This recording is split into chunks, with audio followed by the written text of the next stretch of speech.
Hello, once again, welcome to another edition of the I'm Always Right Sports Podcast. I am your host, as always, the Mouth of Michigan, Rob Medeka. With me, as always, my co-host, the Merkzone, Mike Merkel. I'm right here. And, of course, the lovely, the brain, Emily Merkel. And we teased it at the Quick Hitter episode, Mike, during our March Madness bracket, which I think we're batting, almost at 70% Almost now? 70%. I mean, if you haven't listened to that, you got to go back and listen to it. But we teased some beautification of the show. All the best podcasts have some sort of award, something that symbolizes them. And because we are one of the few podcasts in the world, mind you, that talk all 5 major sports, not just basketball, NFL, MLB, and NHL, but also professional wrestling, we figured what better way to assert our dominance than to have our very own I'm Always Right championship belt made here locally by Zebros Championship Belts. They are our sponsor for this week's episode. A fantastic design. You can get it for any price point. Be looking for that ad in the middle of the show today in between parts 1 and part 2. But guys, we have so much to go over today. Because this is such a monumental episode for us, the beautification of the I'm Always Right set, the crowning of a new champion here in the I'm Always Right set. Yeah. We're going all 5 sports today, guys. We're going basketball, we're going baseball, we're going NFL, we're going MLB, and we're going a little wrestling. So we got all the good stuff going on today. Sorry, Red Wings fans, I'm sorry, but once we hit the draft time, we'll hit the Wings. But right now, so many great things. Let's just jump right into it. Michigan State, NCAA tourney, obviously the biggest thing going on in the state right now. Both have made it to the final, to the next week or so. They're made to the Sweet 16.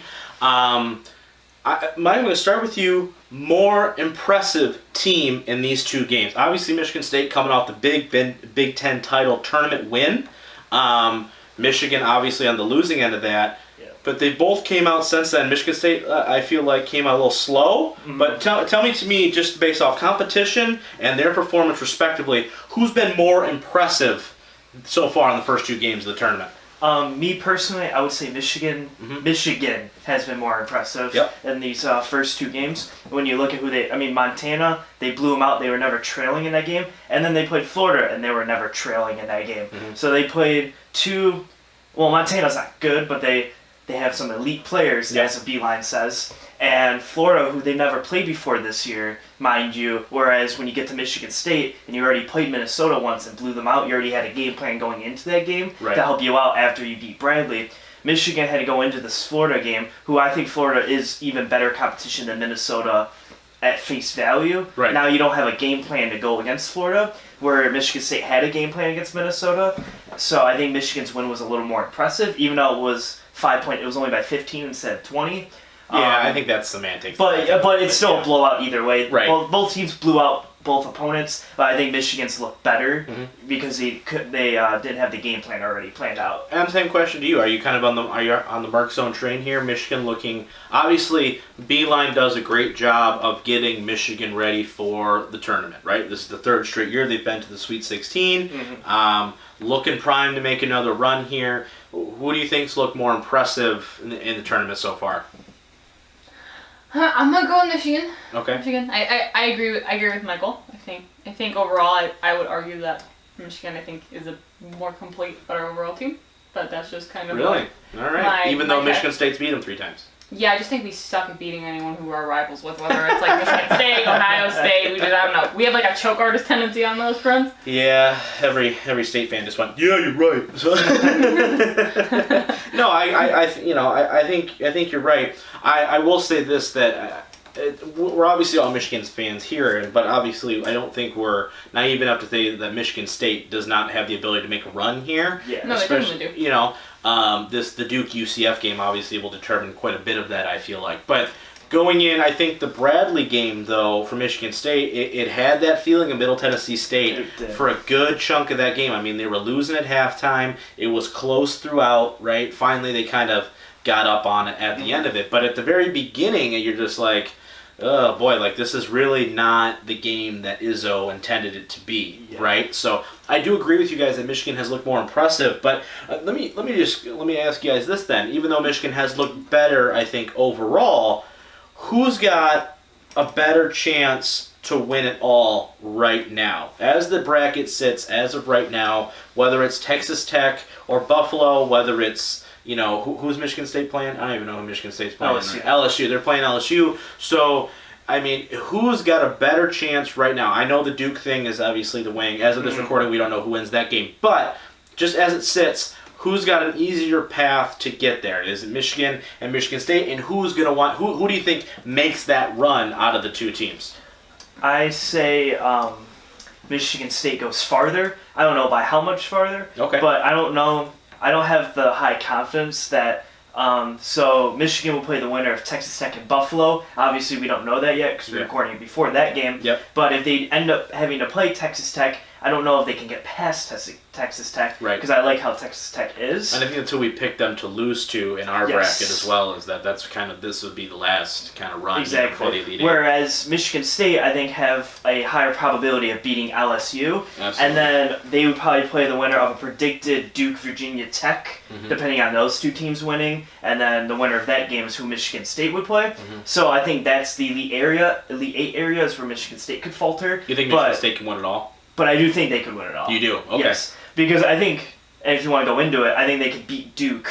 Yeah. And they have a better chance at beating Duke than almost any team in the tournament besides North Carolina. I agree with that. And when it comes down to the wire, State will play you hard, and then at the end they'll make their free throws, and then you're going to go, Duke, make your free throws. That's what's going to come down to. That's a fantastic point. That's right. And we talked about that on our Quick Hitter 5 episode where that's Duke's biggest weakness, right? Yep. They don't shoot the ball particularly well. They're just more athletic than everybody else, right? It's but a really Kentucky-esque team. You watch State, they play close with every single team, and then at the very end they'll go, McQuaid three-pointer, Cassius Winston drop, and then somehow they'll just pull away a little bit, where if Duke's down 2 with 30 seconds left, I don't know if Duke can win it. Duke would have to dominate State, and I don't think it's possible. Right. I'm going to ask you the same question. Do you think that are you in agreement, or do you think Michigan, because they're not in the same bracket, they're in the Gonzaga bracket, right? Who's the number 1 seed?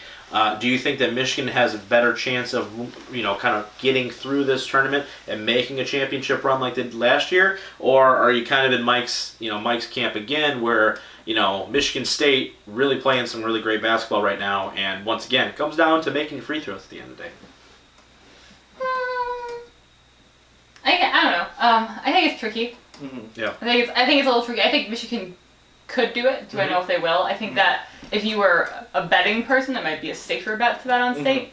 I don't know. I mean, Michigan will that's beat the great garbanzo beans. Right. Well, I think that and we were talking off air too, where we were watching the Michigan game, and it was kind of one of those things where you look at it and you go, man, they're playing really well right now. And then, but you asked me, it's like, why do they do that? Why do they randomly just jack up a 3-pointer in the beginning of the shot clock, right, or something like that? I think one of the biggest issues with Michigan is their lack of offensive efficiency for long droughts of time. That's what's happened in all 3 Michigan State games, where you kind of see this drought of 3-4 minutes of no points. Yeah. Bad shots, bad shot selection.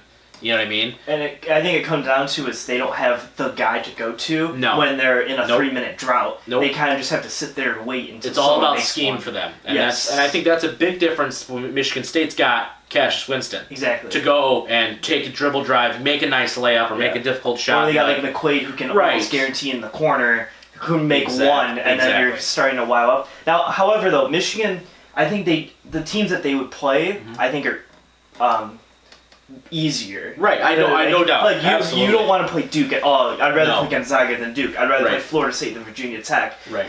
I just don't know if Michigan's good enough to beat those teams. Right. Is where I'm coming from Michigan. Yeah, right. And I think that, Beeline, obviously, heck of a basketball coach. He's going to have them ready, if nothing else, right? I don't anticipate anything going forward in this tournament being easy for either squad. No. I think the Minnesota thing, Michigan State's like, all right, Minnesota, check. You know what I mean? And so with that, and obviously because, Florida won, Michigan was like, all right, that's not as big a deal, I don't think, as Nevada would have been. So that was a huge upset in Michigan's favor, I feel like. I think, I don't know if Michigan State necessarily has enough to beat Duke if Duke just comes out and overpowers them for whatever reason. Tough. But at your same token, though, I do think they match up really well against them. They have some veteran presence in down low against Zion, right? Even coming off the bench, I think that Michigan State has depth pieces. Michigan does not have many depth pieces. So it's going to rely upon, Brad Deacon's, and it's obvious. I think a little bit too. I think Matthews and Poole really need to. Matthews really stepped up his game this tournament, right? Yeah. But he really needs to be the kind of the focal point here. This is a quick off the kilter question because we're probably going to get this at the end of it anyway, and we'll probably revisit this topic. But let's just Michigan State, right? Big Ten regular season champs, won the tournament this year. But say Michigan makes it to the Elite Eight, but Michigan State doesn't, or the Final Four, or whatever, right? Does that mean Michigan had a more successful season, even though, let's say, neither one win the national title, but Michigan State has the Big Ten championship?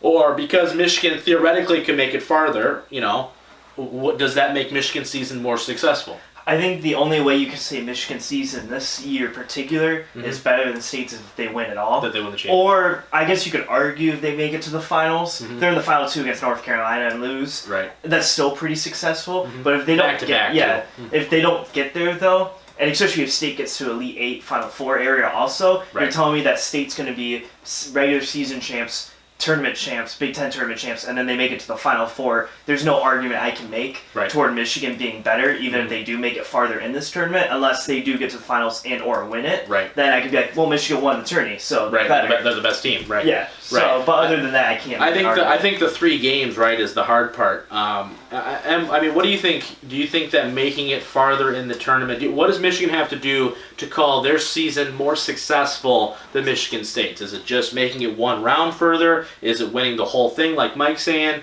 Do you think that if Michigan State, for whatever, got upset, whenever the Sweet 16 happens, that, okay, well, Michigan won their 16, they're in the Elite Eight now, they're playing Gonzaga or Florida State or whoever, that, okay, they had a more successful season. We made it farther in the tournament, so we had a better season, even though we lost to you all 3 times. I think you'd have to make it substantially farther, like Michael said. Just like strength of schedule in the tournament itself, with Michigan State arguably playing maybe some harder teams. Right. Well, here's the thing. I'm not gonna punish Michigan for playing in a different bracket, right? Like I'm not gonna punish Michigan State because label a definitive Yeah. Michigan overcame and really they have to make it the championship game. If you look at it and you go, well, State lost to Duke, you can be like, understandable. Right. Yeah, if you have Michigan lose to Florida State, you're like, that's not as big as yeah, right. So that I think there's more pressure on Michigan then to get farther too because they're in then a little bit quote unquote easier. We're gonna watch Gonzaga wins the whole thing and we're all stupid. Yeah, we're all, you know what I mean? Gonzaga beats Duke and we're all like, and we're like, oh well, okay then. Apparently neither one of us are worth a damn. But point being, right? I agree with you. I think that if Michigan for whatever reason can pull something out of their butt and win the whole thing, I think everybody would be like, wow. Yeah. You know what I mean? I think also that would really spur another conversation, especially if Michigan does make another solid run in and Michigan State loses to, say, Duke, where you go, man, Beeline, man, that's several national championships now that they've been to, and that's just one of those things where you go, man, if he can just get that one, I don't know, he might be over Izzo at that point. I don't know, but it's really close at that point. We're really lucky as a fan base of the state to have 2 really, really high quality, top 5 real basketball coaches in the state. Pro sports are not really there. Pro sports, swing and a miss. But hey, sports. Dwayne Casey's keeping the Pistons alive, right? That's true. Nice loss to the Trailblazers. Great job. All right, let's shift now from March Madness to one of the bigger signings in pro baseball. I guess it's not really a signing, but more of an extension. Mike Trout re-signs with the Angels, 12 years, $430 million. He's going to get like $200,000 a game is what they kind of broke it out to. It's absolutely craziness. I guess my first question, and I'm going to start with you. Mike Trout, best player in baseball. There's really no argument there. I don't feel like his WAR is like 60. WAR is wins above replacement. It's like 60. It's something. His career is 64.2. Yeah, that's crazy, right? So, with all that being said, he's the best player. Is he worth it for the team to be there, or do you think that, say, they could have traded him and got this gargantuan load of prospects to kind of stock the cupboard for a team that doesn't necessarily right now looks like they have a future going forward? Yeah, I mean, as I've delved more into the world of baseball, I've noticed. Wow. I've noticed this thing. I have noticed the building, unbuilding, rebuilding phase cycle, and I mean, offering someone that big of a contract. I mean, I can't think if the Angels have made like they have a particularly impressive team surrounding Mr. Trout. I mean, so you're paying a guy a lot of money, and are you rebuilding? Are you not rebuilding? Are you hoping that somehow with having Mr. Trout on your team, you can, Well, right. They made the playoffs, I think, one time in his career so far. They have an aging Albert Pujols, who's not Albert Pujols anymore. Yeah. You have, I think they have Max Scherzer, right? Scherzer's is on the Angels, right? Oh, no, he's on the Nationals. I'm sorry. I don't know what I was thinking. Yeah, they're both red. They're both red teams. There's a lot of red teams. Yeah, I know, right? But point being is that you don't have, the Angels right now are not a good baseball team. Brad Ausmus is their manager. As all Tigers fans know, that worked out really well for us. But, point being, yes, I think that they're not particularly ready to win right now. So, do you think, in your opinion, would it have been better to, okay, yes, we have the best player possibly ever, but we could possibly get rid of him and get just a crap ton of, prospects, players, what have you, to maybe over-improve the whole team? Or do you think, no, we got to keep him, he's the best player ever, we just got to figure out a way to build around him? Yeah, I've noticed that baseball isn't a one-guy sport, really. Mm-hmm. So I feel like it might have behooved them to build up their team a little more, unless they just really claim to having the best baseball player. Yeah, there is. No, I mean, yeah, right. I mean, it kind of goes back and forth. Mike, I'm going to ask you the same question: is he worth it? And more importantly, what does this mean for the Angels? I feel like, okay, you signed him, you have him locked up now. You got, in reality, right? Yeah. You've got. He's only, 26, I think? So, I mean, he's not that old, so he's got plenty of prime left in him. Your clock's ticking for the Angels, man. You got, if you don't see some drastic improvement here in the next couple of years, what are you doing? What's the point then if you're not, you know what I mean? I would say it was a good move by them. Yeah. However, the move that you would make here is Mike Trout is the best guy in baseball. It's almost like getting LeBron in an instance where you get the best player, so you're like, wow, everyone's going to want to come see you. Right. These big game atmospheres because you have the best player. Absolutely. However, baseball is not marketed that way. Yeah. Baseball is marketed by Maybe they should start. Team success over individual players. Mm-hmm. And that's one of the few sports that actually do that. Mm-hmm. Because football, you're like, oh, the quarterback, you got this guy. Basketball, you got LeBron or Giannis or something. Baseball, you're kind of like, you never hear, oh, it's Mike Trout versus, this guy, or Scherzer's pitching and it's Trout. You never see that. So you're marketed by teams, and the Angels are not that great of a team. So I don't know as a team themselves if it was a good move wasting I guess it wouldn't be wasting, but using all that money on this one guy that he is the best, but they're not gonna. There's nobody around him, right? There's nobody around him. You're not gonna bring a lot more people in because you want to go see Mike Trout, but how many times can you go see Mike Trout? And he's already been there. It's not like he's an acquisition. Exactly. He's already been there. He's drafted by the team. It's like Miguel Cabrera here. Yeah. It's like after 2 years, you're sitting there like, all right, we have Cabrera now. What else do we have? Yes. Nothing. Correct. Okay. Yeah. And then it gets stale, and that's when you start declining. Yeah, I don't disagree.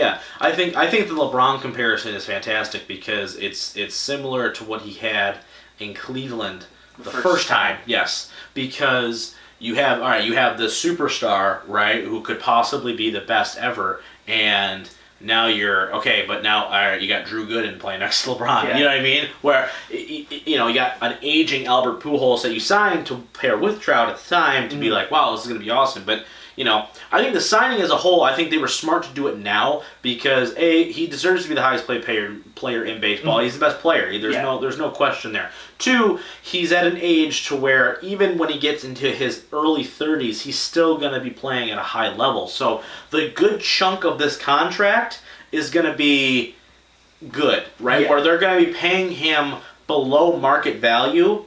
After a few years when some of these other guys hit free agency, and you're gonna be like, oh, okay, well they passed Trout, and Trout's gonna look like a steal in 3 years if we're really looking at it, right? So you look at who he is and what he can do for your team, but I do agree with you that if the Angels don't do something though, you have the potential to basically be wasting one of the greatest baseball players of all time, whole career. He's willing to stay, right? Yeah. He made the commitment. I'm staying with the Angels. I'm committed to this team, this city, and yet if you don't do anything with it, though, that's really bad.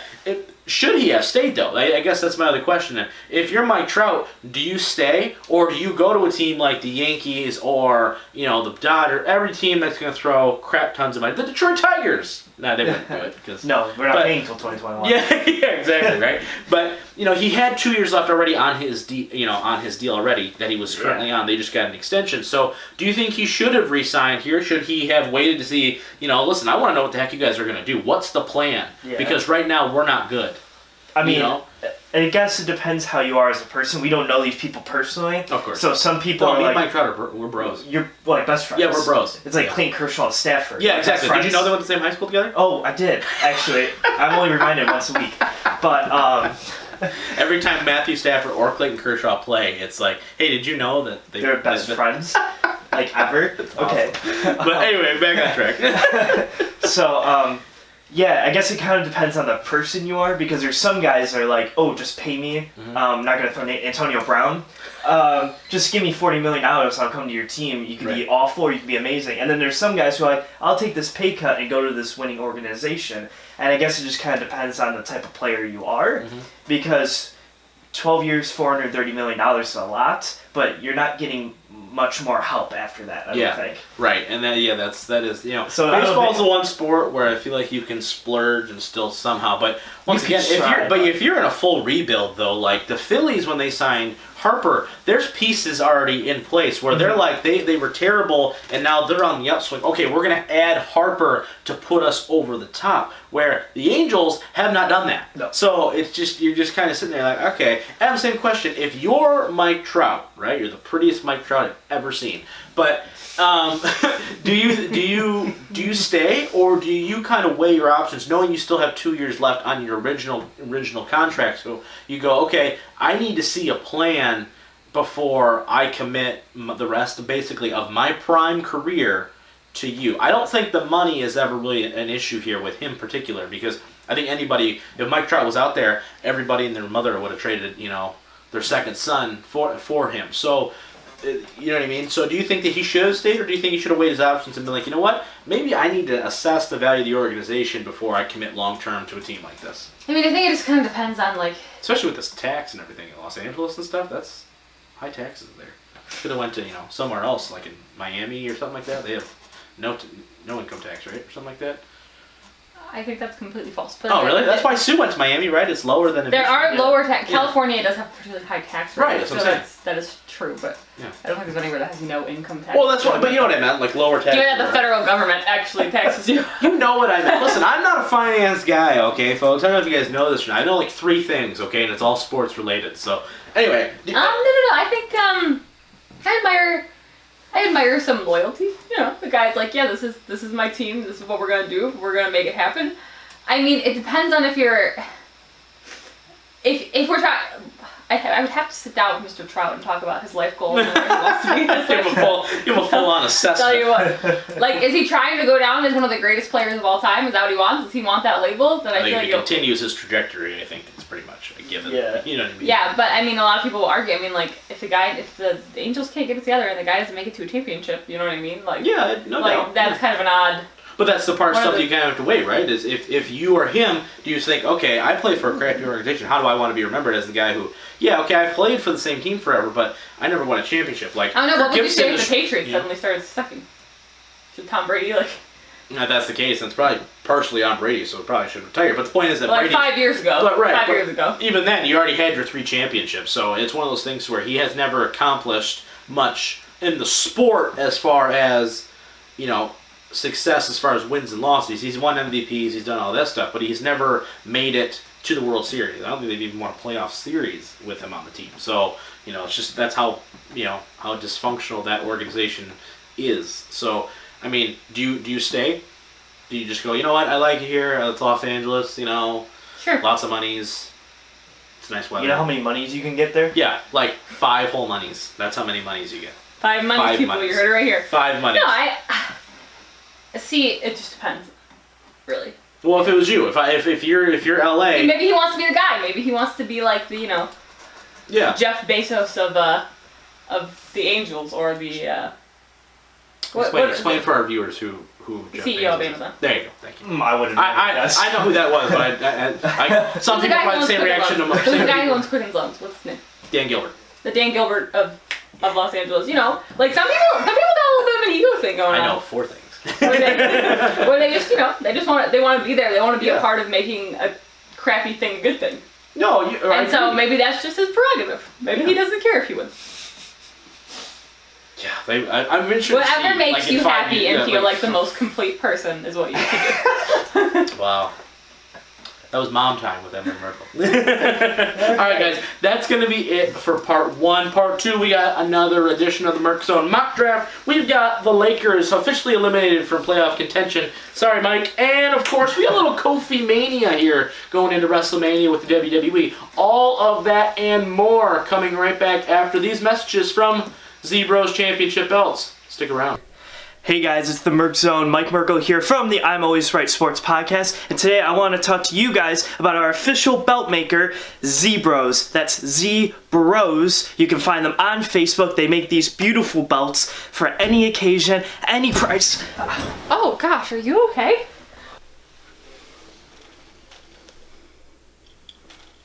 He was doing it wrong anyway. Let me tell you something, brother. If you are out to get the best belts in Michigan, then you have got to check out Z-Bros, the official belt maker of the I'm Always Right podcast. Look them up on Facebook. You won't regret it. All right, welcome back to part 2 of the I'm Always Right Sports podcast, episode 17, guys. Man, we are just like cranking these out. All right, let's start off like we've been doing the past couple weeks here, the Merkzone Mock Draft Corner. Mike, you have a mock draft for me. I do. I'm going to try to not have a heart attack. Em's going to try to care. So all those things and more here going on here. All right, let's go. Let's just jump right into it. Give me who this is by and what website. So we're using walterfootball.com, okay. And this is Charlie Campbell's. All right, who updated? When was this last updated? Just so we have March 20th. March 20th. Okay, so just a couple days ago. Sweet. All right, so after the first wave of free agency too, so I expect a little bit of change, maybe not a ton, but some changes, especially in the top 10. So I think we're going to change this one up just a tad. Okay. I'm going to just give you the team for the first 7 picks, and give me like who you think they're going to draft. Okay, sounds good. And then we'll hit the Lions pick also. Okay. All right, so number 1, Arizona keeps their pick. You got Kyler. Cool. It's Kyler Murray. All right, yeah, that's not really a shock at this point. Just do it already. Just say it. I wish they used to do it like in the old, like the middle 2000s, like when Mario Williams got drafted, everyone was like, oh, Texans are taking Mario Williams. And you already knew, like, when Stafford was getting drafted, everyone was like, oh, it's Stafford. Why even, what's the point? Yeah, exactly. Just do it. But anyway, continue. So we got the San Francisco 49ers. Bosa? Nope. What? They're picking Quinnen Williams. Really? All right, actually, no, that doesn't make any sense to me, because you got Buckner, and I don't know. I think Solomon Thomas is going to get traded if they take. Mm-hmm. I still think it's going to be Bosa's going to be the pick. But so then the Jets are 3, right? Jets are 3. So they're making backflips and taking Bosa then at 3. Yes, they are. Oh my gosh! Yeah, that's a John Lynch move to not take Bosa at 2. The Jets probably went all over themselves right now. That's craziness. So then Oakland's got the number 4 pick, and they pick. I think this one might shock you. I'm gonna go. You say shock me? No, not like shock you. Okay. But I was gonna say DK Metcalf just because you said that. All right, give me Devin White. Rashawn Gary. Really? Going number 4. That's a Gruden pick all the way. Mike Mayock, you are smarter than that. You know better than that to take Rashawn Gary. But it takes one guy off the Lions board that I really don't want. You know what's amazing? Everybody loved that kid coming into Michigan, right? Yeah. But ever since he left, every single Lions fan I think is like in agreement. Nope, don't want him. Nope, don't want him because he didn't do anything at Michigan anywhere noteworthy. All right, continue. But that's just funny to me. Number 5, Tampa Bay Buccaneers select Devin White. Josh Allen. Son of, I was really hoping Josh Allen. I was keeping him in the back of my mind. I was really hoping he was going to fall. But that means that then, yeah, that's crazy though. Because then Oakland misses them, and then the Jets just go, no, it's fine. I don't. That's bad. Crazy. All right. So number 6, the New York Giants will take Haskins. Haskins is correct. Okay, yeah, I'd assume. They're trying to put smoke screens out, but other people are coming out and saying that they like him. Just take your quarterback and be done with it. Yeah. Jacksonville Jaguars will pick 7, and they will pick DK Metcalf? Nope, but it's on the offensive side of the ball. Jawan Taylor? Yep, Javante, offensive tackle out of Florida. Yeah, okay. Yeah, there's that conversation between him and the Bama tackle, but I do think that, they need offensive help. I just feel like with Foles there now, it's one of those things to me, I feel like Metcalf could be the pick, if not one of the top 4 or 5 defensive players that they like is there, because honestly, who are you throwing the ball to? D.D. Westbrook, Marquise Lee, that's a Emily obviously is gonna get thrown the ball. She's tough, but look at those guns. Wow. Look at those guns. But I don't know. I just feel like that. I kind of like that where you just all right, go get it. Yeah. You know what I mean? I feel like would help them a lot. All right, but whatever. so now we're picking number 8. All right, let's see. Where are you thinking? So Devin White's still on the board. Yes. Ed Oliver's still on the board. He is. Metcalf's still on the board. He is. Greedy Williams is still on the board. Emily the Brain Merkel is on the board as backup punter. Wait, can you kick the ball? Fine. Backup long snapper. We do need a replacement for the mule eventually. Instead of the mule, like it's the 40 brain. years. Go the brain.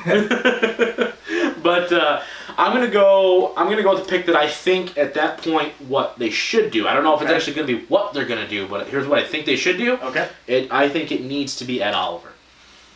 It's gonna be Devin White, isn't it? Nope. Flip the table. It's not neither one of those two guys. Greedy Williams. Nope. Flip the table. If it's... Nope. I don't know. They tell me. The anticipation's building. Number 8, we're hitting Montez Sweat. Oh, okay. I totally forgot about him. Okay, yeah, that's fine. I'm okay with that. Mississippi State offensive lineman. Yeah, D lineman. Outside linebacker. Yeah, put that right now. Right. So yeah, that I have no problem with that. The reason why I chose Oliver though, and it's it's been a common theme for me. The way the Lions are trying to build this team, right, is versatility, right? Everybody's got to be able to do more than one thing, right? And especially if you can do it well at a high level. Yeah. I like Sweat. I really do, but I think he's an athletic freak. But especially the first couple of years, I think he's going to be a strict pass rusher, third down, put your hand in the ground and go, right? Where at Oliver, especially with snacks, as he's getting up there in age, I think he's going to be effective for what he does, but you pair Oliver, you're going to pay Ashawn probably next season, right? And then Oliver's there where Snacks in those last 2 years of the contract either becomes expendable or when his contract ends, you still have a guy on a rookie deal for the next 2 years to where he fits that mold and he can play inside, he can play outside. So if Ashawn takes the Snacks role in a couple of years, Oliver plays the Sue role that we had for the longest time where you can put him anywhere along with Flowers. Yeah. And Aquara or whoever else, I think exactly. That's what I'm saying. You have premier players now, all on rookie contracts, and you make that entire defensive line a huge strength for you. Yes. Especially with the additions that they've made in the secondary with Coleman and Rashad Melvin now.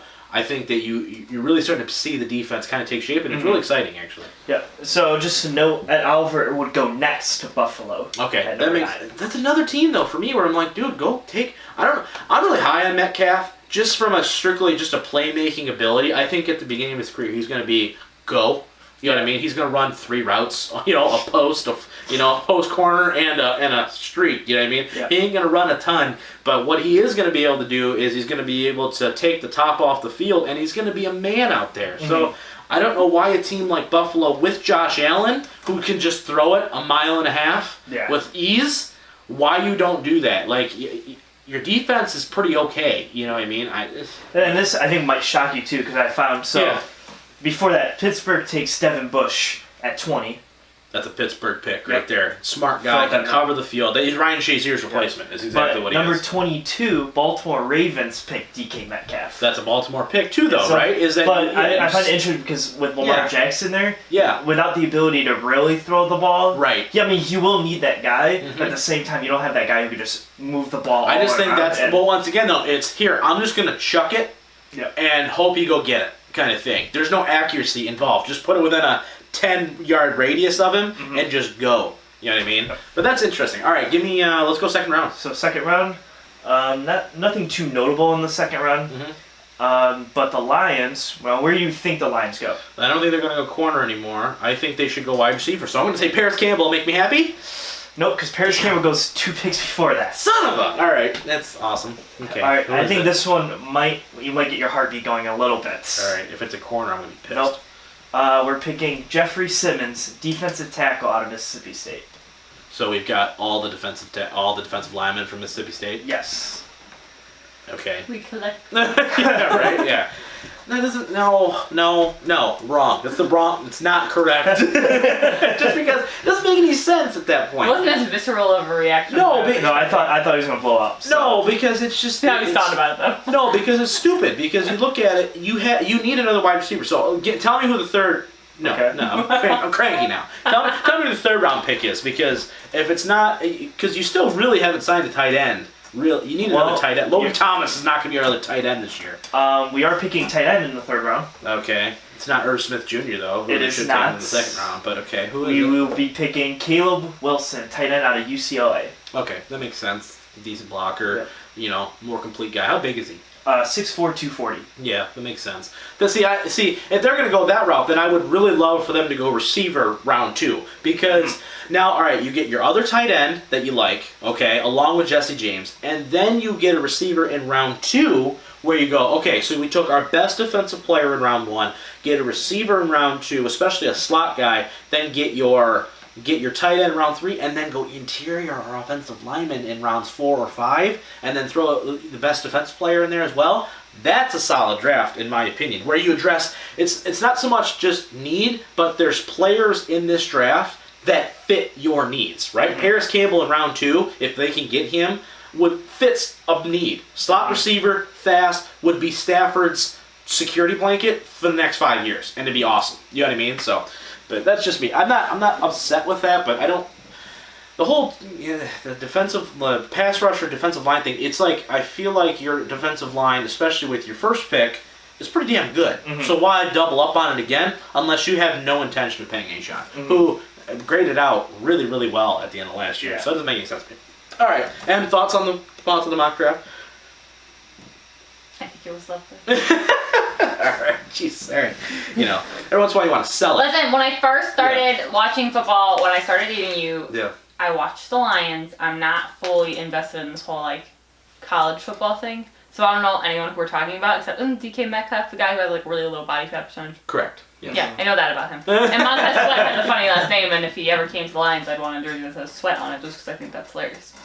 That's pretty much all I got for it. As a rookie Lions fan, I will inform you now that we do not buy rookie jerseys because you ruin them. Exactly. But when he's not a rookie anymore, then you can buy a sweaty jersey. No, you buy him once you've figured out he's either A, really good, right? Or B, if you buy a Barry Sanders jersey, it's because he's a legend, right? I own a Stafford jersey because I'm committed to the fact that he's a good quarterback, so I'm okay with it. Rather than... Someone thinks he's a legend. I don't think he's a legend, but he does have better numbers than Troy Aikman. Look it up. Just throwing that out there. Don't hurt Uncle Jeff like that. Yeah, right? All right, let's shift now. That's a great mock draft. I'm so going to be bummed out when those are over because I love talking the draft so much. But, all right, let's shift now from the Merkzone Mock Draft to another great topic that I'm sure Mike's going to love. The Lakers are officially eliminated. Now, we're not talking Pistons once again just because the Pistons are, A, in the middle of a big road swing. Great, thank you for the word. But 2, I'm not going to talk about them because I'd actually like to see them make the playoffs, and every time we talk about them, they start losing 12 out of the next 15. So we're kind of in that point where I need them to win. So, but let's talk about a team that we know officially is about. The Lakers, right? Was supposed to be a bounce-back year for them, right? Everybody thought, okay, LeBron's there. Now, I don't think anybody who said that they were going to make the finals is stupid, right? They didn't look at that team and go, this is a championship team. They're not. Correct. They're not going to beat half the teams in the West. But with that being said, missing the playoffs completely, woof. This is a bit of a rough pill to swallow. So give me your thoughts on the Lakers and their season and LeBron's season, because his numbers are fine. Yes. LeBron's numbers are fine, but that has not equaled wins right now. So give me your thoughts on the Lakers. Give me a state of the franchise, I guess. I would be a lot more nervous if LeBron played all 82, and then we're looking at the same scenario, because I'd be going, wow, that's awful. But then you have to look at why did they only win 35 games this year. Last year, it was because they were all new people, new guys, and they all weren't young dudes. Yeah, they're all young, and so you had a lot of different scenarios there. Now you had LeBron, and everyone had a year to develop. So why were they not good this year? I think the injury bug caught them worse than any other team this year. When you have LeBron who pulls his groin, which his personal trainers come out and said, yeah, he wasn't supposed to be back until 6 months, and he came back in 6 weeks. Yeah. I think that says something, that how hurt he really was this entire time. And ever since December 25th, when he did get hurt, he missed 20 games because of that, and then he just had that lingering injury throughout.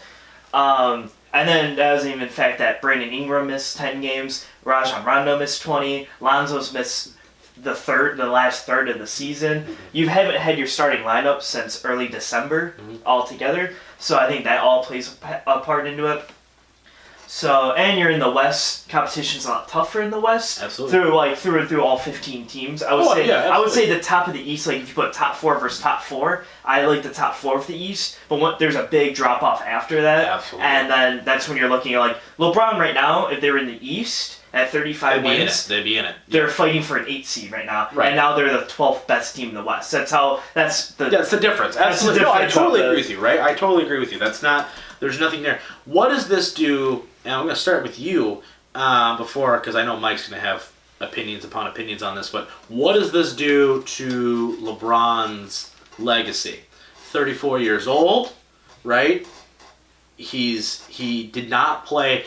He's been bashed hard in the media. He's not gotten along well with some of his teammates. That's clear based off of some of his actions. He's been kind of a butthole to deal with sometimes. And I think the reason why I like talking LeBron with Mike especially is because Mike is a different kind of LeBron fan where he can admit that there is faults in LeBron James, unlike some of you others out there who worship the grounds that he pees on. So we think we just need to put some, legitimacy into the conversation, right? Now, I'm not talking about Jordan or anything like that. I'm just talking strictly LeBron here. I'm going to start with you, Em, before Mike gives me a rundown. But what does this do for him? 34 years old. He's got 4 years left on a deal. His numbers are there. This team is going to probably lose more games this year than they did last year, and he wasn't on the team last year. So what does that do? I think they have a losing record right now, officially, with him on the floor right now, even with him losing. I know they went like 4-12 or whatever they did at the time. So, but what does this do for LeBron's legacy? If anything, does his legacy already kind of set? And anything after this point, as he says, is just extra. First of all, I'd like to point out that you asked me a question and then talk for 7 minutes. I know, but I like to frame it. Lots of question framing. Yeah. First of all, it depends on at what point you define a legacy. What does it do for him in the next couple of years?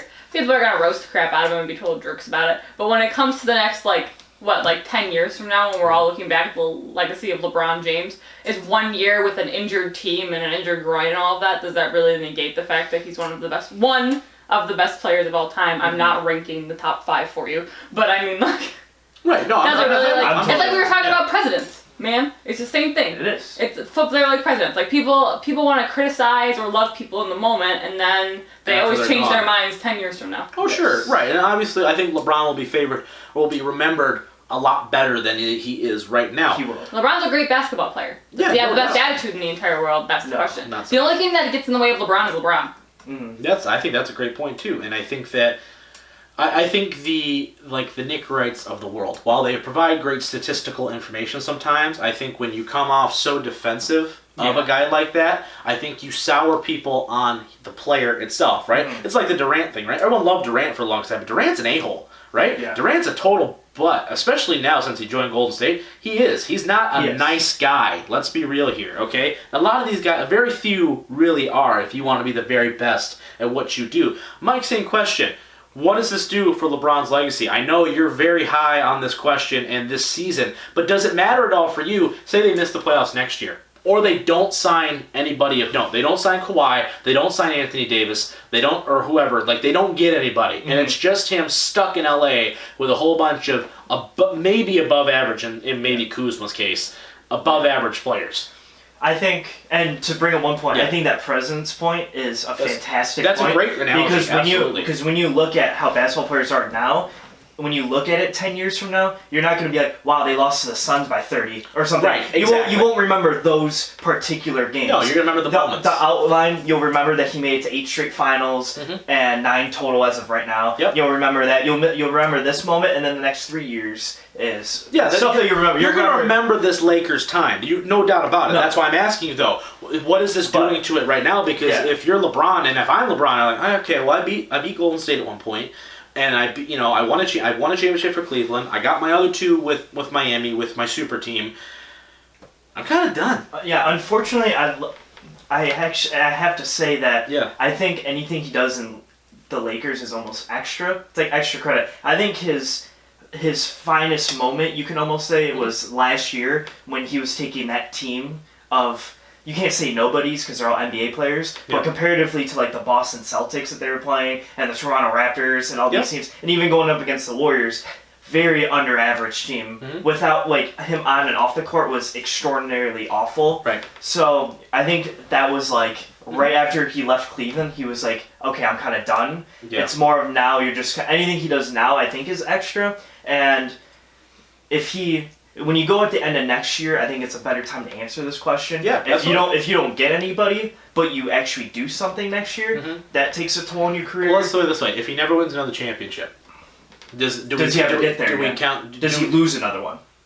Just in general, does he ever win another one? It doesn't matter, because at the end of the day, right, people are going to rank it either one of two ways. Either he wins or he doesn't. It's that simple anymore. And it's not fair, but it's how it is. Well, I know. At the end of the day. But I just want to know. I want to know because... I don't, honestly, I think if he makes it there, I think he wins it. So, honestly, I think if he ever makes it back to the finals again with whatever Lakers team, I do think they win another championship. But let's just say, for whatever reason, even if he makes it there and loses, if he never wins another championship, right, is it how big of a ding is this? Because at 34, Jordan won a championship, right? Yes. He's now missing the playoffs. I'm not trying to bring this whole argument. I'm just saying, but just for some context, right? So the only other guy that you can ever compare LeBron James to is Michael Jordan. Correct. So it's one of those things to where, what is this doing for him? Because right now, in the way he's at with his new show he's got coming out, he's making music, doing all these things in LA, right?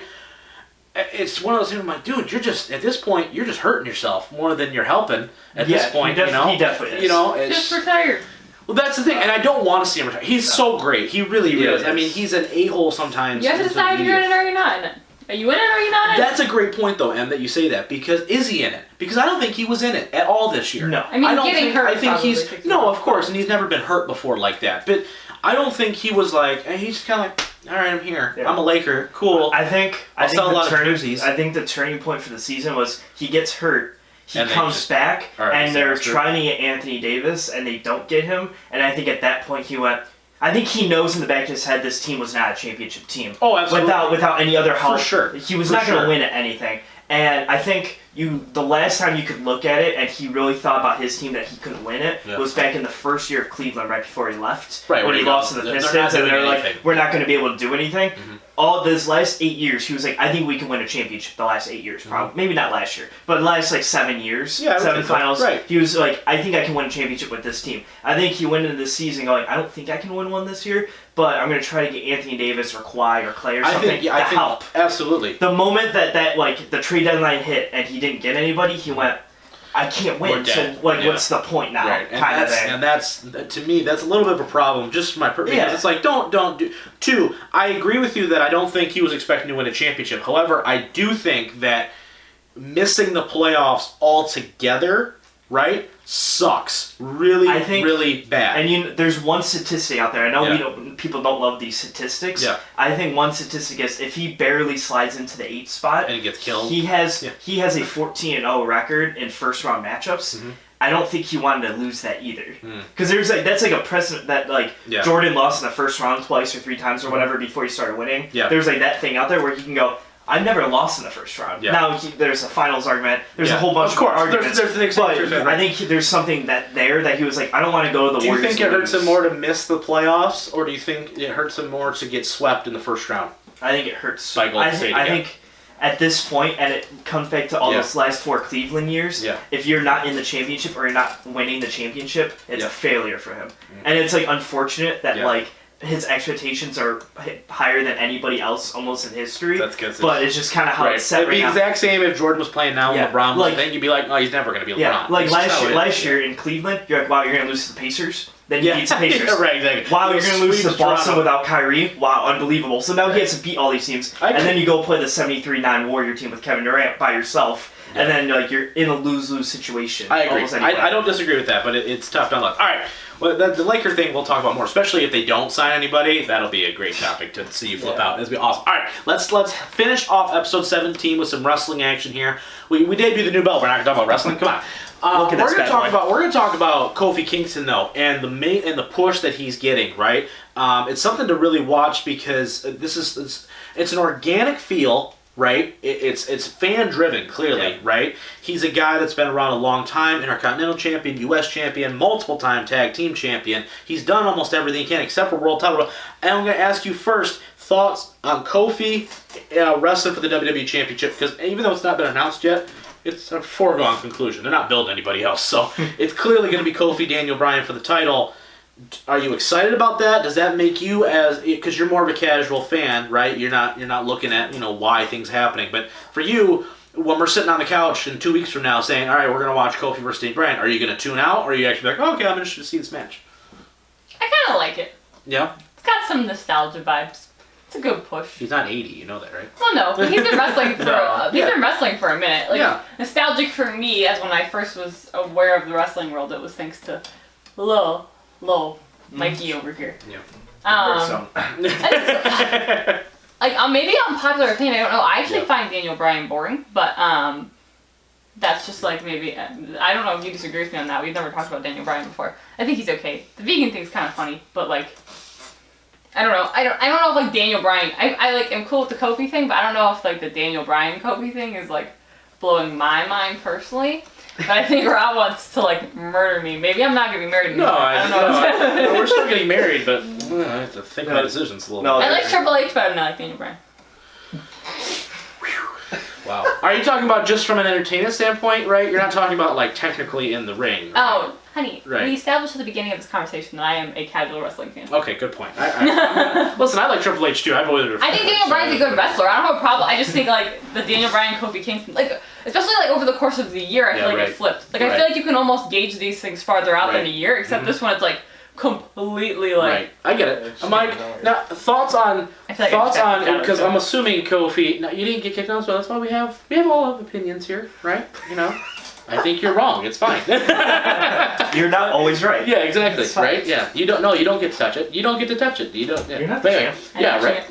Yeah. But thoughts on? I'm assuming Kofi's gonna win it more than Yes. likely. What's his believability factor, and two, how long does he hold it? Because I feel like you're making this really big build up just for him to lose it the next month. It's kind of Next month? I'm like like next day. Really? You're gonna hold next day? Yeah. Oh my lord. Like 2 days? Not even doing 2 days technically. Archer. Like give me the SmackDown after Mania. Yeah. Like he'll win it and it'll be at this moment, and then they're gonna have like their celebration for Kofi And he gets kind of challenged thing, back for and the then he title. gets challenged, or someone debuts and challenges him and just wins on the first day, and everyone's like shock value. Lord, that'd be. Maybe we'll be rough. like. Do you pissed, think, though. like, in all honesty, though, do you think that his believability? Does he have any sort of believability as champion? Because for me, it's like I think Daniel Bryan is the perfect guy to make him look phenomenal in that match, right? I think there's going to be a lot of fan interest, but at the same time, it's Kofi Kingston, man. Like it's just for me, I'm like, I get it, and I think I think it's time for him to have that slot. The New Day has really kind of put him in another stratosphere. But once again, how long can you run with that gimmick, especially? How long can you run as that with that Well, run? actually, you know what I mean? if you're not gonna lose it like soon after, I think you could run it actually quite a while. You think so? Like the underdog thing the entire time? Not even like the underdog thing, but like you have these three guys. You can have so many matches where you have like how R-Truth was winning matches for a second there. You can you can have like triple threat fatal four ways, and somehow he rolls them up, and he's like, oh my god, he converts Samoa Joe, Andrade, and Daniel Bryan. It's like there's no way you can beat him. Or you have a gauntlet match of 10 people, and somehow he's sliding through, pinning all these guys, and like it's like the underdog as he's winning still, because no one really believes him as a champion. So now I think if he wins it, it's going to be almost like I have to prove to everyone that I am the champion, and I think that storyline versus like Kevin Owens, who's a Universal Champion, Daniel Bryan, who's ex-champion. You can verse all these guys, Randy Orton, because he did the stupid. That would be the worst feud ever, by the way. But I don't think these even have to be like long. It's like a month feuds. No, I agree. I'm just saying, if Randy Orton never held another championship in WWE, it'd be too soon. Just my opinion. He's so boring. He's just so boring. He does the same five. He's worse than the 5 moves of doom. At least seem to change it up every once in a while. Orton hasn't done something new. Wait, who would you prefer, Balor or Orton with their 5 moves?